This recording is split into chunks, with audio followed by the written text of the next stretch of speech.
सत्संग जी प्यार से कहना जी। सत्संगत संपूर्ण अवतार वाणी का ये 178 नंबर शब्द है जी। इसमें साहिब फरमा रहे हैं,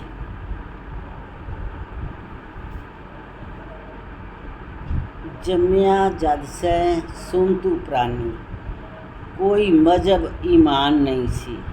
जम्या जद से सुन तू प्राणी, कर्म कांड समान नहीं थी। जम्या जद से सुन तू प्राणी, गल जंजू कृपान नहीं सी। जम्या जद से सुन तू प्राणी, कुछ भी तेरी शान नहीं सी। जम्या जद से सुन तू प्राणी, तेनू अपनी सार नहीं सी। जम्या जद से सुन तू प्राणी, मोह माया नाल प्यार नहीं सी। जम्या जद से सुन तू प्राणी, दिल तेरे हंकार नहीं सी। जम्या जद से सुन तू प्राणी, नाल किसे दे खार नहीं सी। आपे गल विच फाइयां पाके, सिर ते चुके भारे ने। कहे अवतारे दृष्टमान, जो निरे भुलेखे सारे। सत्संगत इसमें साहिब सच्चे पातशाह कह रहे हैं हे इंसान, जब तू पैदा हुआ था तो कोई तेरा मज़हब नहीं था, कोई तेरा ईमान नहीं था, तेरे को कुछ भी उस टाइम समझ नहीं थी। जम्या जैसा सुन तू प्राणी, कर्म कांड सम्मान नहीं था। जब तू पैदा हुआ था कोई कर्म कांड तेरे को समझ आती थी कि कुछ कर्म कांड करना है, कुछ नित्य-नेम करना है? कोई भी ऐसा तेरे पास इंतज़ाम नहीं था। जम्या जैसा सुन तू प्राणी, गल जंजू कृपान नहीं था। सत्संगत वही बात की, जब पैदा हुआ था क्या कोई जंजू पहन रखा था जो वो ब्राह्मण लोग पहनते हैं? जहाँ कोई गले में कृपान पहन रखी थी? नहीं, कुछ नहीं, बिल्कुल नरोल इंसान। जम्या जैसा सुन तू प्राणी, कुछ भी तेरी शान नहीं थी। सत्संगत आज इतनी ईगो है, इतना अभिमान है, इतना अपने आप को समझते हैं कि पता नहीं मेरी कितनी शान है। मेरी शान के ख़िलाफ़ कोई एक शब्द बोल के तो दिखाए। कहते जब पैदा हुआ था तो ये कुछ साथ लेके आया था? नहीं, कोई भी शान नहीं थी तेरी। जम्या जैसा सुन तू प्राणी, तेनू अपनी सार नहीं थी, अपनी भी सार नहीं थी कि ये मेरा शरीर है, ये मेरी आँखें हैं, या ये मैं हूँ। कुछ भी तेरे को सार नहीं थी, कुछ भी पता नहीं था कि क्या मेरे शरीर के अंग सारे ठीक ठाक हैं, क्या ये पूरे हैं, क्या ये दूध क्या होता है, ये सोना क्या होता है, रोना क्या होता है, कुछ भी सार नहीं थी। आगे कहता है जम्या जैसे सुन तू प्राणी, मोह माया नाल प्यार नहीं थी। ना तो तेरे को कुछ मोह था किसी से भी जब तू पैदा हुआ, और ना ही तेरे को माया का पता था कि ये माया क्या होती है, कितनी प्रकार की माया है, कुछ भी तेरे को समझ नहीं थी। जम्या जैसा सुन तू प्राणी, दिल तेरे हंकार नहीं सी। कोई तेरे में हंकार अभिमान किसी भी किस्म का नहीं था कि मैं तो कुछ हूँ, मैं तो बहुत बढ़िया घर में पैदा हो गया हूँ, जहाँ मैं घटिया घर में हुआ हूँ। कुछ भी ऐसा तेरे को समझ नहीं थी। जम्या जैसा सुन तू प्राणी, नाल किसी दे खार नहीं सी। खार का मतलब कि कोई वैर नहीं था तेरा किसी से भी, कोई ईर्ष्या नहीं थी, कोई द्वेष नहीं था। कितना अच्छा होता है ये शिशु, कितना अच्छा बच्चा होता है। इसने कितना बढ़िया बना के भेजा कि कुछ भी तब समझ नहीं थी। आपे गल विच फाइयां पाके, सिर ते चुके भारे ने। कहते अपने आप ही तूने ये सारा अपने चारों तरफ जाल बुन लिया, कुछ जात मजहब का, कुछ तूने कर्म कांड का, कुछ जंजू कृपान का, ये कुछ अपनी शान दिखाने का, कुछ अपने शरीर का, जात पात का, ये सारा तूने अपने आप ही किसी से प्यार कर लिया तो किसी से खार कर ली, किसी को दुश्मन कोई वैरी बना लिया तो किसी से बहुत प्यार जता दिया। कहता है ये अपने सिर पे सारा का सारा तूने भार उठाया है, इसने तो कुछ भी तेरे को दे के नहीं भेजा था। इसने नरोल बड़ा सहज इंसान बनाया था। कहे अवतार ए दृष्टमान जो निरे पुलेखे सारे ने, जो भी इन आँखों से दिखता है, जो दृष्टमान है, ये सिर्फ एक भरम भुलेखे हैं और कुछ भी नहीं है। अगर शरीर है तो ये भी भुलेखा है। जितनी प्रकार की माया है, सब माया है जो कुछ इन आँखों से दिखता है। ये सूक्ष्म दृष्टि तो पूर्ण सतगुरु देता है, जब हम इस निराकार प्रभु को देख सकते हैं। लेकिन जो ये दृष्टमान चीज़ें हैं, ये तो हम शरीर में अपने साथ लेके आए हैं, ये आंखें साथ लेके आए हैं। और ये जो आंखें हैं, ये भी धीरे धीरे धीरे धीरे सब देखना पहचानना शुरू कर देती है। लेकिन जब पैदा होते हैं तब ऐसा कुछ भी नहीं, ये बिल्कुल एक नरोल, सब कुछ हम अगला पीछा भूल रहे होते हैं।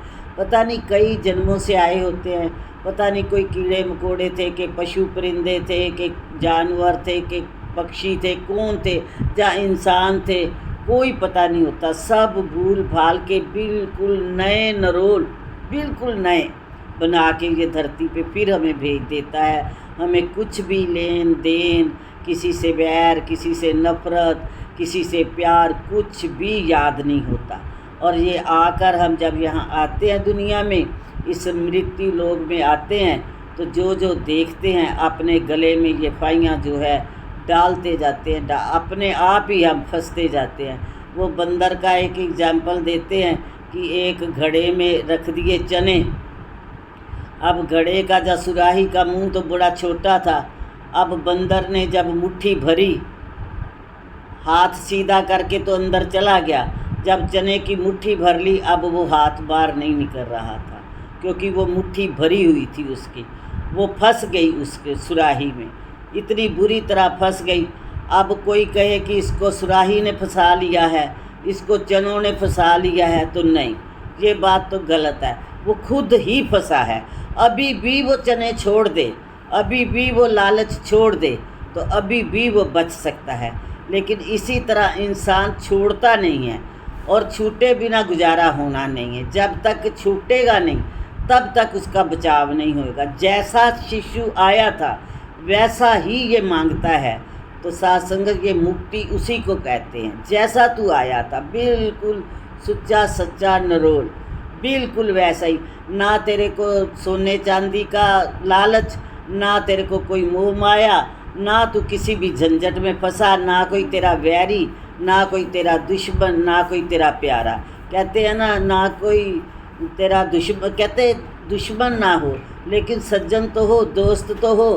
पर नहीं, कबीर जी ने कहा है कि नहीं, ना कोई वैरी, ना कोई दुश्मन, ना कोई सज्जन, बिल्कुल नरोल। क्योंकि जब शिशु पैदा होता है तो उसका कोई भी सज्जन मित्र नहीं होता, उसका कोई वैरी दुश्मन नहीं होता। इसलिए ऐसा ही कहा है कि ऐसा ही नरोल जब तू बन जाएगा, फिर तेरे को इस दरगाह में फिर जगह मिल सकती है, फिर इस दरगाह में तेरी इज्जत मान सत्कार हो सकता है। जैसा इसने भेजा था वैसा ही। बच्चे छोटे को क्या पता पैसा क्या होता है, वैर क्या होता है, ये तो हम ही सिखाते हैं। जो कुछ सिखाते हैं वो हम एक दूसरे को सिखाते हैं। भगवान ने कुछ भी सिखा के नहीं भेजा। इसने नरोल बड़ा सुंदर एक छोटा बेबी बना के पैदा किया। जब वो पैदा हुआ तो बस हमने उसको मुस्लिम, हिंदू, सिख, ईसाई कुछ अपने हिसाब से बना लिया। जब बना लिया तो वैसी ही हमने उसको आदतें सिखा दी, उसी के दिमाग में ये डालते हैं हम। वो तो खाली बड़ा सुंदर दिमाग लेकर आया था, साफ सुथरा दिमाग लेके आया था। हमने सब कुछ उसकी खोपड़ी में भर दिया, उसके दिमाग में भर दिया। ये कौन है, ये क्या होता है, ये उसको नहीं बताना, ये ऐसे नहीं करना, ये वैसे नहीं करना। जो झूठ चालाकी हमें आती थी वो सारी की सारी हमने इंसान में, बच्चे में, शिशु में भर दी। साथ संगत, कई बार ये चुटकुले भी आते हैं कि पापा कहता है अपने बच्चे को कि बेटा बाहर से कोई आदमी ने मेरे को मिलने आना है, मैंने उसके पैसे देने हैं, तो आप उसे कह देना पापा घर नहीं है।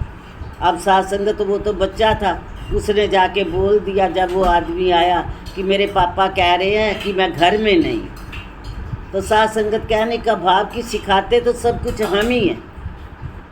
इसने कुछ भी ऐसा झंझट नहीं डाला, ना कोई जात पात का डाला, ना कोई झूठ फरेब चालाकी होशियारी का डाला, कुछ नहीं। इसने बड़ा सुंदर नरोल बनाया और ये अब भी चाहता है कि ये मेरे बच्चे वैसे ही बने रहे। एक महात्मा है, मेरे को नाम याद नहीं आ रहा उनका, वो बहुत सुंदर बताते हैं कि दोनों मियाँ बीवी साधु थे। तो वो जा रहे थे तो ज़मीन पे एक उनको सोने की चीज़ पड़ी हुई मिली। जब सोने की चीज़ उसे पड़ी मिली तो उसने उसके ऊपर मिट्टी डाल दी। तो जब औरत ने देखा तो औरत ने देखा आप ये क्या कर रहे थे? कहते ऐसे ही कोई धातु पड़ी थी, मैंने उसके ऊपर मिट्टी डाल दी है, तो मैंने सोचा कि कहीं तुम्हारे मन में ना कुछ लालच आ जाए। तो वो कहती है नहीं, आपने तो मिट्टी के ऊपर मिट्टी डाल ली है। तो कहने का भाव कि ऐसा संत ये चाहता है कि हम ऐसे सहज और ऐसे नरोल हो जाएं। साध संगत गृहस्थ में रहकर भक्ति साध संगत यही सिखाता है। और आप जी की बहुत कृपा है, बहुत रहमत है, बहुत आपकी सिखलाई जो है ऊंची है और बहुत असर करती है। साध संगत कई संत सहज हो गए। साध संगत उनको लग गया कि वाकई ये जो माया है ये सिर्फ माया ही है, इससे हमारा कुछ भी बनने बिगड़ने वाला नहीं है। कल ही हजूर सच्चे पातशाह के शब्द में पढ़ रही थी, कहते हैं लोग कहते हैं कि जिसके मकान नहीं हैं, घर नहीं है, वो बदकिस्मत है। जिसके पास पैसा नहीं है वो बदकिस्मत है। जिसका शरीर निरोग नहीं है वो बदकिस्मत है। जिसके पास पुत्र नहीं है वो बदकिस्मत है। कहते हैं कि वो बदकिस्मत नहीं है, बदकिस्मत वो है कि जिसने अपना ये अनमोल हीरे जैसा जो इसको जन्म मिला था ये हार रहा है। इसने इस ईश्वर को, परमपिता परमात्मा की भक्ति नहीं करी, इसको जाना नहीं। तो वो हो सकता है कि वो भाग्यशाली नहीं है, उसको कह सकते हैं। लेकिन इन चीज़ों की तो कोई है ही नहीं, कोई वैल्यू है ही नहीं। तो साध संगत ये संतों के पास बैठकर समझ आती है, फिर समझ आती है कि हम तो बहुत भाग्यशाली हैं, हमारे पल्ले तो नाम तन है, हम तो सच्चे शाह हैं, हमें हमारे साहिब ने बहुत किस्मत वाले बनाया है जी। साध संगत जी धन्यवाद जी।